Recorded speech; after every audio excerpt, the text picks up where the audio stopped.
ప్రైజ్లాడండి. బాగున్నారా? ఇది నా దేవుని వాగ్దానం చూసుకుందామా? చిన్న వచనం పాడుకుందామండి. నీ నీతి నీ రాజ్యం వెతకితిని, నిండైన సౌభాగ్యం పొందుటకు, నలిగి విరిగిన హృదయముతో నీ వాక్యమును స్మరించి తిని, శ్రేయస్కరమైన దీవెనతో శ్రేష్ఠ ఫలములను నీచుటకు నన్ను ప్రేమించి పిలచితివి నా యేసయ్యా.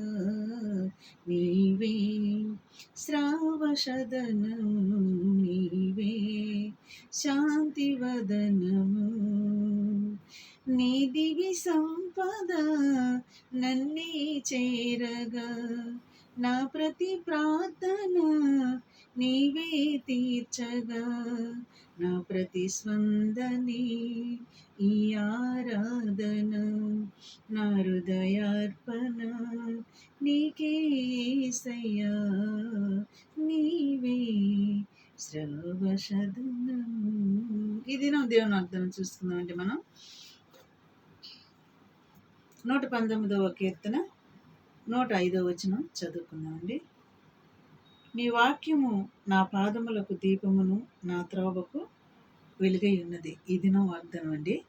నీ వాక్యము నా పాదములకు దీపమును, నా త్రోవకు వెలుగై ఉన్నది. చూడండి ఎంత చక్కటి మాటలు, దేవుని మాటలు.